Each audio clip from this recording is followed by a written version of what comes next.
آیت نمبر 2 سورۃ الکوثر فصلی لی ربی کا ونہر، پس تم اپنے رب ہی کے لیے نماز پڑھو، ونہر اور قربانی کرو۔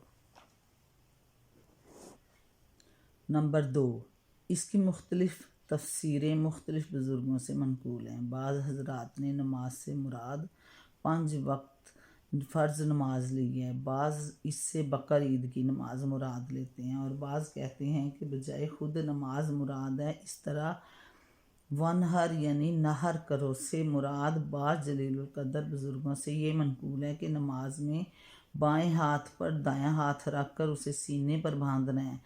بعض کا قول یہ کہ اس سے مراد نماز شروع کرتے وقت دونوں ہاتھ اٹھا کر تکبیر کہنا ہے۔ بعض کا قول یہ ہے کہ افتتاح نماز کے وقت اور رکوع میں جاتے ہوئے اور رکوع سے اٹھ کر رفع یدین کرنا مراد ہے، اور بعض کہتے ہیں کہ اس سے مراد بقر عید کی نماز پڑھنا ہے اور اس کے بعد قربانی کرنا۔ لیکن جس موقع محل پر یہ حکم دیا گیا اس پر ذرا غور کیجئے تو اس کا مطلب صریحاً یہ معلوم ہوتا ہے کہ اے نبی صلی اللہ علیہ وآلہ وسلم، جب تمہارے رب نے تم کو اتنی کثیر اور عظیم بھلائیاں عطا کی ہیں تو تم اسی کے لیے نماز پڑھو، اسی کے لیے قربانی کرو۔ یہ حکم اس ماحول میں دیا گیا تھا جب مشرکین قریش ہی نہیں تمام عرب کے مشرکین اور دنیا بھر کے مشرکین اپنے خود ساختہ معبودوں کی عبادت کرتے تھے اور انہی کے آستانوں پر قربانیاں چڑھاتے تھے۔ پس حکم کا منشا یہ ہے کہ مشرکین کے برعکس تم اپنے اسی رویے پر مضبوطی کے ساتھ قائم رہو کہ تمہاری نماز بھی اللہ ہی کے لیے ہو اور قربانی بھی اسی کے لیے ہو، جیسا کہ دوسری جگہ پہ فرمایا ہے قُلْ إِنَّ صَلَاتِي وَنُسُكِي وَمَحْيَايَ وَمَمَاتِي لِلَّهِ رَبِّ الْعَالَمِينَ لا شریک لہ وبذالک امرت وانا اول المسلمین۔ اے نبی کہہ دو کہ میری نماز اور میری قربانی اور میرا جینا اور میرا مرنا سب اللہ رب العالمین کے لیے ہے جس کا کوئی شریک نہیں، اسی کا مجھے حکم دیا گیا اور میں سب سے پہلے سر اطاعت جھکانے والا ہوں۔ سورۃ الانعام 162 163۔ یہی مطلب ابن عباس رضی اللہ، عطا، مجاہد، اکرمہ اور دیگر بہت سے دوسرے اکابر مفسرین رحمۃ اللہ علیہ نے بیان کیا ہے۔ ابن کثیر میں البتہ یہ بات اپنی جگہ بالکل صحیح ہے کہ رسول اللہ صلی اللہ علیہ وآلہ وسلم نے جب مدینہ طیبہ میں اللہ تعالیٰ کے حکم سے بقر عید کی نماز اور قربانی کا طریقہ جاری کیا تو اس بنا پر کہ آیت اِنَّ صَلَاتِي وَنُسُكِي اور آیت فَصَلِّ لِرَبِّكَ وَانْحَرْ میں نماز کو مقدم اور قربانی کو مؤخر رکھا گیا ہے۔ آپ نے خود بھی یہ عمل اختیار فرمایا اور اس کا حکم مسلمانوں کو دیا کہ اس روز پہلے نماز پڑھیں، یعنی عید کے روز پہلے نماز پڑھیں پھر قربانی کریں۔ یہ اس آیت کی تفسیر نہیں، نہ اس کی شان نزول ہے، بلکہ ان آیات سے حضور اکرم صلی اللہ علیہ وآلہ وسلم کا استنباط ہے، اور آپ کا استنباط بھی وحی کی ایک قسم ہے۔ یہ تھی تفسیر دوسری آیت کی فصلی لی ربی کا ونہر کی، پس تم اپنے اللہ کے لیے ہی نماز پڑھو اور قربانی کرو۔ اب آیت نمبر ہے اِنَّ شَانِئَکَ هُوَ الْأَبْتَرُ، بے شک تمہارا دشمن ہی ابتر ہے، جڑ کٹا ہوا۔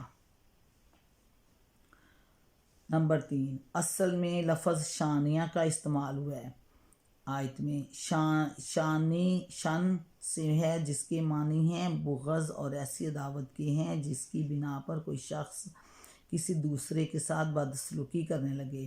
قرآن مجید میں دوسری جگہ ارشاد ہوا ہے وَلَا يَجْرِمَنَّكُمْ شَنَآنُ قَوْمٍ عَلَىٰ أَلَّا تَعْدِلُوا، اور اے مسلمانوں کسی گروہ کی عداوت تمہیں اس زیادتی پر آمادہ نہ کرنے پائے کہ تم انصاف نہ کرو۔ پس شانیہ کا سے مراد ہر وہ شخص ہے جو رسول اکرم صلی اللہ علیہ وآلہ وسلم کی دشمنی اور عداوت میں ایسا اندھا ہو گیا ہو کہ آپ کو عیب لگاتا ہو، آپ کے خلاف بدگوئی کرتا ہو، آپ کی توہین کرتا ہو اور آپ پر طرح طرح کی باتیں چھانٹ کر اپنے دل کا بخار نکالتا ہو۔ ہول ابتر، وہی ابتر فرمایا گیا، یعنی وہ آپ کو ابتر کہتا ہے، لیکن حقیقت میں ابتر وہ خود ہے۔ ابتر کی کچھ تشریح ہم اس سے پہلے سورت کے دباچے میں بتا چکے ہیں۔ یہ لفظ بتر سے ہے جس کے معنی کاٹنے کے ہیں، مگر محاورے میں یہ بہت وسیع معنوں میں استعمال ہوتا ہے۔ حدیث میں نماز کی اس رکعت کو جس کے ساتھ کوئی دوسری رکعت نہ پڑھی جائے اس کو بھی کہا گیا، یعنی اکیلی رکعت۔ ایک اور حدیث میں ہے، پھر وہ کام جو کوئی اہمیت رکھتا ہو اللہ کی حمد کے بغیر شروع کیا جائے تو وہ ابتر ہے، یعنی اس کی جڑ کٹی ہوئی ہے، اسے کوئی استحکام نصیب نہیں ہے یا اس کا انجام اچھا نہیں ہے۔ نامراد آدمی کو بھی ابتر کہتے ہیں۔ ذرائع و وسائل سے محروم ہو جانے والا بھی ابتر کہلاتا ہے۔ جس شخص کے لیے کسی خیر اور بھلائی کی توقع باقی نہ رہی ہو اور جس کی کامیابی کی سب امیدیں منقطع ہو گئی ہوں، وہ بھی ابتر ہے۔ جو آدمی اپنے کنبے برادری اعوان و انصار سے کٹ کر اکیلا رہ گیا ہو وہ بھی ابتر ہے۔ جس آدمی کی کوئی اولاد نرینہ نہ ہو یا مر گئی ہو اس کے لیے بھی ابتر کا لفظ بولا جاتا ہے، کیونکہ اس کے پیچھے اس کا کوئی نام لیوا باقی ہی نہیں رہتا اور مرنے کے بعد وہ بے نام و نشان ہو جاتا ہے۔ قریب قریب ان سب معنوں میں کفار قریش رسول اکرم صلی اللہ علیہ وآلہ وسلم کو ابتر کہتے تھے۔ اس پر اللہ تعالیٰ نے فرمایا، اے نبی ابتر تم نہیں ہو بلکہ تمہارے یہ دشمن ابتر ہیں۔ یہ محض کوئی جوابی حملہ نہ تھا بلکہ در حقیقت یہ قرآن کی بڑی اہم پیشین گوئیاں تھیں۔ ان اہم پیشین گوئیوں میں سے ایک پیشین گوئی تھی جو حرف بحرف صحیح ثابت ہوئی۔ جس وقت یہ پیشین گوئی کی گئی تھی اس وقت لوگ حضور اکرم صلی اللہ علیہ وآلہ وسلم ہی کو ابتر سمجھ رہے تھے۔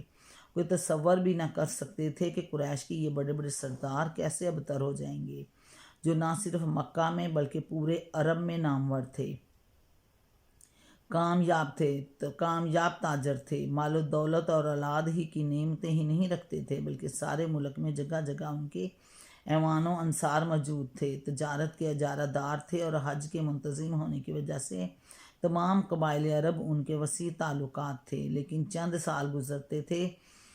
چند سال نہ گزرے تھے کہ حالات بالکل پلٹ گئے۔ یا تو وہ وقت تھا کہ غزوہ احزاب سن 5 ہجری کے موقع پر قریش بہت سے عرب اور یہودی قبائل کو لے کر مدینہ پر چڑھ آئے تھے اور حضور کرم صلی اللہ علیہ وآلہ وسلم کو محصور ہو کر شہر کے گرد خندق کھود کر مدافعت کرنی پڑی تھی۔ یا 3 ہی سال بعد وہ وقت آیا تھا کہ سن ہجری 8 میں جب آپ نے مکہ پر چڑھائی کی تو قریش کو کوئی حامی نہ مددگار نہ تھا اور انہیں بے بسی کے ساتھ ہتھیار ڈال دینے پڑے تھے۔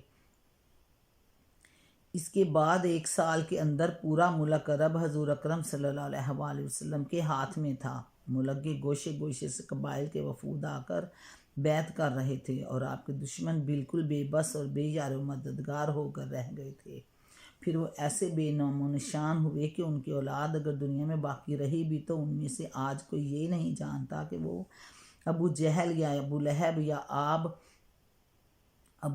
یا عاص بن وائل یا عقبہ بن ابی معیط وغیرہ اعدائے اسلام کی اولاد میں سے ہیں، یعنی دشمنان اسلام کی اولاد میں سے ہیں، اور جانتا بھی ہو تو کوئی یہ کہنے کے لیے تیار نہیں ہے کہ یہ اس کے اسلاف یہ لوگ تھے یا وہ ان کے آباء و اجداد میں سے تھا۔ اس کے برعکس رسول اکرم صلی اللہ علیہ وآلہ وسلم کی آل پر آج دنیا بھر میں درود بھیجا جا رہا ہے۔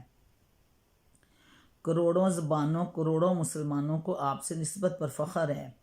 لاکھوں انسانوں آپ صلی اللہ علیہ وسلم ہی سے نہیں بلکہ آپ کے خاندان اور آپ کے ساتھیوں کے خاندانوں تک سے انتساب کو باعث عز و شرف سمجھتے ہیں۔ کوئی سید ہے، کوئی علوی ہے، کوئی عباسی ہے، کوئی ہاشمی ہے، کوئی صدیقی ہے، کوئی فاروقی، کوئی عثمانی، کوئی زبیری اور کوئی انصاری، مگر نام کو بھی کوئی ابو جہلی ابو لہبی نہیں پایا جاتا۔